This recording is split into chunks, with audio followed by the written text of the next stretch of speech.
جس ماں کے بطن سے سیدہ فاطمہ الزہرا رضی اللہ تعالیٰ عنہ پیدا ہوئی، میری تمہاری اس امی جان کا نام ہے سیدہ خدیجہ الکبریٰ رضی اللہ تعالیٰ عنہ۔ یعنی آپ دیکھیے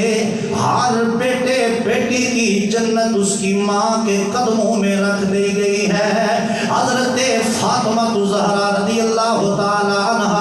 آپ کو میرے نبی فرماتے میری بیٹی تو ساری جنتی عورتوں کی سردار ہے۔ فاطمہ الزہرا کی جنت خدیجہ الکبریٰ کے قدموں میں ہے۔ ماں بھی عظیم ہے، بیٹی بھی عظیم ہے۔ ذرا دل تھام کے سنیے گا مسلمان بھائیو، جب ماں خدیجہ الکبریٰ رضی اللہ تعالیٰ عنہ جیسے کردار والی ہو، پھر بیٹیاں بھی فاطمہ الزہرا جیسی پیدا ہوا کرتی ہیں۔ اور اگر اس کی شلوار اس دور میں دیکھو اتنا ٹائٹ پاجامہ پہننے والی، چاہے میری تیری بیوی بہن بیٹی ہے، ایسی بیٹیوں کے گھر حسین جیسے حسینی کردار جیسے بیٹے خدا پیدا ہی نہیں کرتا۔ ڈھول ڈھمک کے گانے باجے سننے اور رقص کرنے والی بیٹیوں کے گھر کبھی مہر علی جیسے بیٹے پیدا ہی نہیں ہوتے، کبھی محمد بن قاسم جیسے بیٹے پیدا ہی نہیں ہوتے۔ ایک مفکر نے تڑپ کے کہا تھا، اس نے کہا تھا تم مجھے سیدہ فاطمہ جیسی مائیں دے دو، میں تمہیں قوم کے عظیم بیٹے تیار کر کے دے دوں گا۔ کہ یہ نہ اوج پر ستارہ ہے، فاطمہ کے نوکر ہیں، اوج پر ستارہ ہے، فاطمہ کے سب کی آواز آئی روزہ تے میں بھی رکھیا تے اچھی بولو اوج پر ستارہ ہے، فاطمہ کے نوکر ہے، خود کو یوں سنوارا ہے، فاطمہ کے نوکر ہے۔ سارے بولے اوج پر ستارہ ہے، فاطمہ کے نبی علیہ السلام کی یہ پیاری شہزادی جس کا وصال 3 رمضان المبارک کو ہوتا ہے، سیدہ فاطمہ الزہرا رضی اللہ تعالی عنہ، ساری زندگی آپ نے پردے کے عالم میں گزار دی، اور آپ کو یہ بھی گوارا نہ تھا کہ جب میرا جنازہ اٹھے، دن کے عالم میں اٹھے، کسی کی نگاہ پڑے، آپ نے وصیت کر دی تھی کہ میرا جنازہ رات کی تنہائی میں اٹھایا جائے۔ امام الانبیاء کے غلاموں، میری تمہاری ماں بہن بیٹی یہ سب سیدہ زہرا پاک رضی اللہ تعالی عنہا کے در کی خادمائیں ہیں، نوکرانی آئے، ہم ان کے نام لیوائے۔ بولو لوگوں مقام کیا ہوگا جس کے دونوں بیٹے جنتی نوجوانوں کے سردار ہوں، جس کا شوہر علی ولیوں کا امام ہو، اور جس کے ابا نبیوں کے سردار ہوں، اور جو خود جنتی عورتوں کی سردار ہو، طہارت جس پہ ناز کرتی ہو، ولایت جس پہ ناز کرتی ہو، اس سیدہ خاتون جنت کی شان اور مقام کا عالم کیا ہوگا۔ ہائے ہائے میرا دل جلتا ہے، یہ کس کی ماں بہن بہو بیٹی کہہ رہی ہے کہ میرا برقع پردے میں دم گھٹتا ہے، مجھ سے یہ کھلی شلوار نہیں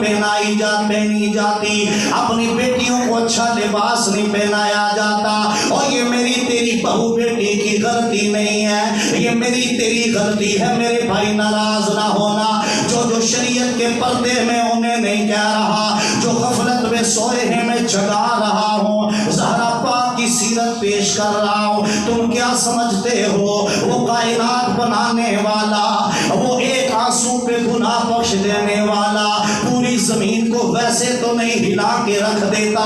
جب زمین پر گناہ زیادہ ہو جائیں، جب فحاشی عریانی عروج پر ہو جائے، جب ہر گھر موسیقی کا اڈا بن جائے، ہر شادی پہ ناچ گانا عام ہو جائے، اس وقت زمین پر زلزلے آتے ہیں، جب ماں باپ کی نافرمانیاں ہونے لگے، جب بات بات پہ مسلمان بھائی کو قتل کر دیا جائے، جب سود کا کاروبار کر کے لوگ کوٹھیاں بنا کے اوپر ماشاءاللہ لکھوائیں اور گاڑیوں اور بڑی سواریوں پہ ناز کریں، پھر زمین کانپتی ہے، حرکت میں آتی ہے، اللہ جھنجھوڑ کے کہتا ہے بندے باز آ جا، اے میرے بندے باز آ جا، اسی زمین کے اندر تو نے آنا ہے۔ نمرود بھی مٹ گیا، فرعون بھی، نمرود بھی، شداد بھی، ابو جہل، ابو لہب، اتبا شیبہ، دولت کسی کے کام نہ آئی، حرام خوری سود خوری کسی کے کام نہ آئی، ماں باپ کا دل دکھانا کسی کے کام نہ آیا،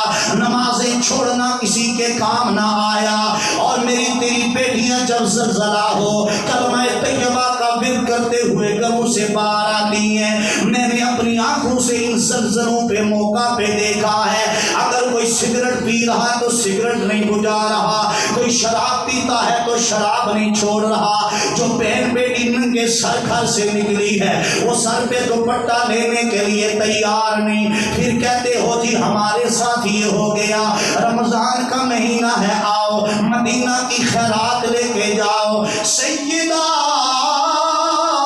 طیبہ فاطمہ الزہرا رضی اللہ تعالی عنہا، اللہ نے اتنا بڑا مقام دیا، اور میرے نبی نے دین کے لیے جو اذیتیں برداشت کی، ایک بار میرے تیرے نبی مصلی پہ نماز ادا کر رہے ہیں، 9 یا 10 برس کی ہے سیدہ کائنات، میرے نبی کے کندھوں پہ کافروں نے گندی اوجڑی رکھ دی، گندی اوجڑی اگر میرے تیرے جسم پہ کوئی رکھ دے، ہمارا حشر کیا ہوگا، غصے سے عالم کیا ہوگا، لیکن سیدہ خاتون جنت اٹھتی ہے اپنے بابا نبیوں کے امام کے سر اقدس سے کندھے مبارک سے گندی جو اوجڑی اتارتی ہے، اور وہ گندی اوجڑی اتار کے میرے تمہارے نبی اپنے ابا جی کا سر بھی دھو رہی ہے اور رو بھی رہی ہے، کہتی ہے بابا جان ان کو پتا کیا ہے، تم تو ان کو جہنم سے نکال کر جنت کی طرف لے جا رہے ہو، انہیں خبر ہی نہیں، وہ چھوٹی سی بچی یہ کس کی بیٹی ہے، میرے تیرے نبی کی بیٹی ہے، اور ایسا بھی وقت آتا ہے میرے بھائیو، ترغیب و ترہیب کے اندر روایت موجود ہے، میرے محبوب علیہ الصلوۃ والسلام مسجد نبوی سے میرے نبی باہر نکلتے ہیں، اور آپ کے ساتھ سرکار ابو بکر صدیق بھی ہیں، حضرت عمر فاروق بھی ہیں، 2 اشخاص اور جمع ہوتے ہیں، وہ دونوں بھی میرے نبی کے ساتھ ساتھ ہو گئے، 4 صحابی 1 نبی، اور میرے محبوب علیہ الصلوۃ والسلام کے غلاموں، میرے محبوب اس کیفیت میں مسجد نبوی سے نکلے کہ سرور دو عالم پہ بھوک کا شدید غلبہ ہے، اور ابو بکر و عمر کو بھی بھوک نے ستایا ہے، 2 صحابی میرے نبی نے ہمراہ لیے، چلتے چلتے میرا نبی اپنے پیارے صحابی ایوب انصاری کے گھر کے قریب سے گزرا، جب ابو ایوب کے انصاری کے دروازے کے قریب سے میرے نبی گزرے، نبوت کی پیاری پیاری پینی پینی مہکی مہکی خوشبو آئی، ابو ذر غفاری خوشبو مصطفیٰ محسوس کرتے ہوئے گھر سے باہر نکلے، حضور کو غلاموں کے ساتھ دیکھا، عرض کرتے اللہ کے نبی میری دعوت قبول فرمائیے، میرے محبوب علیہ السلام نے دعوت کو قبول فرمایا، حضرت ایوب انصاری کے گھر میرے آقا تشریف لے گئے، قربان جاؤں ایسے مقتدی پر اور ایسے امام پر خدمت کا عالم صحابہ کا ذرا دیکھیے، باتیں کرنا بڑا آسان ہے، امام کو 10-15 20 ہزار دے کر ہر بندہ آ کے باتیں کرے یہ بڑا آسان ہے، کوئی کہتا فلاں حضرت صاحب نے دعا کی، فلاں صاحب نے دعا کی، میں نے کہا ہر ایک کی دعا اپنی جگہ، ہم ہر ایک کی دعا دعا کی قبولیت کو مانتے ہیں، لیکن رب کعبہ کی قسم مسلمانوں، اس مہنگائی کے طوفان میں ممبر رسول پہ کھڑے ہو کر، ممبر مصطفیٰ پہ بیٹھ کر دین پھیلانا، یہ میرے نبی کی امت کے علماء ہی کا خاصہ ہے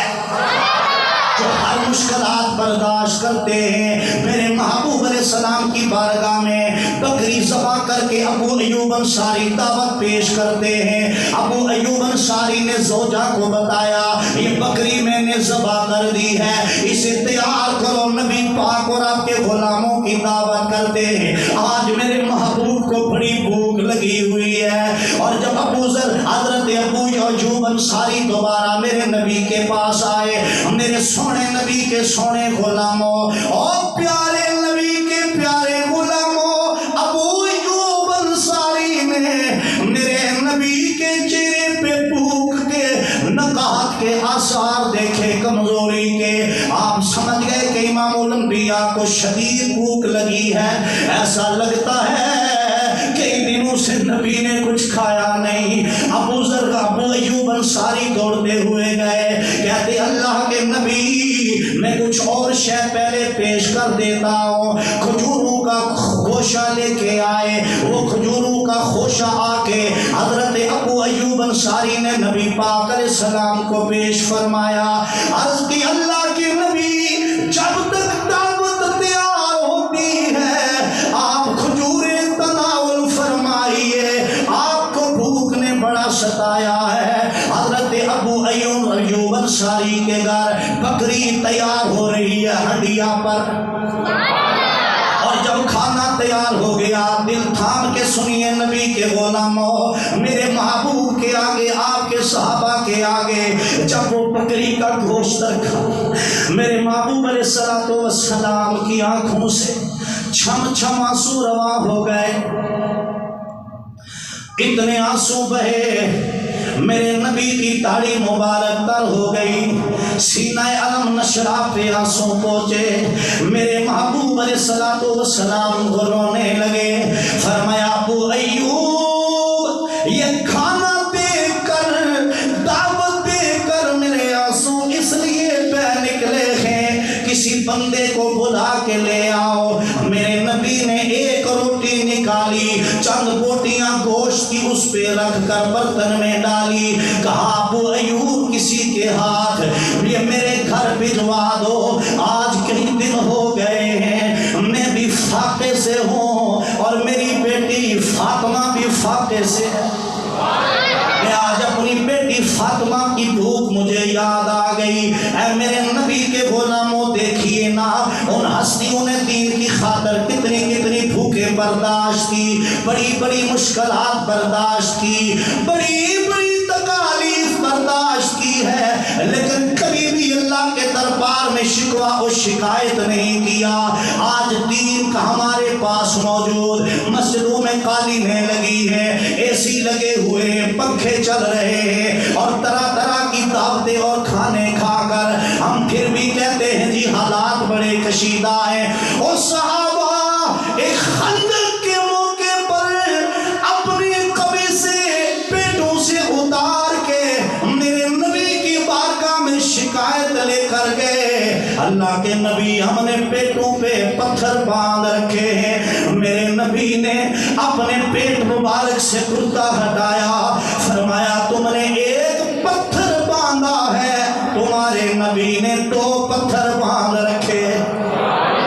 میرے نبی کے غلاموں یہ رمضان کا مہینہ ہمیں صبر کا درس دیتا ہے، غریبوں یتیموں بیواؤں مسکینوں کے ساتھ ہمدردی کا درس دیتا ہے۔ سیدہ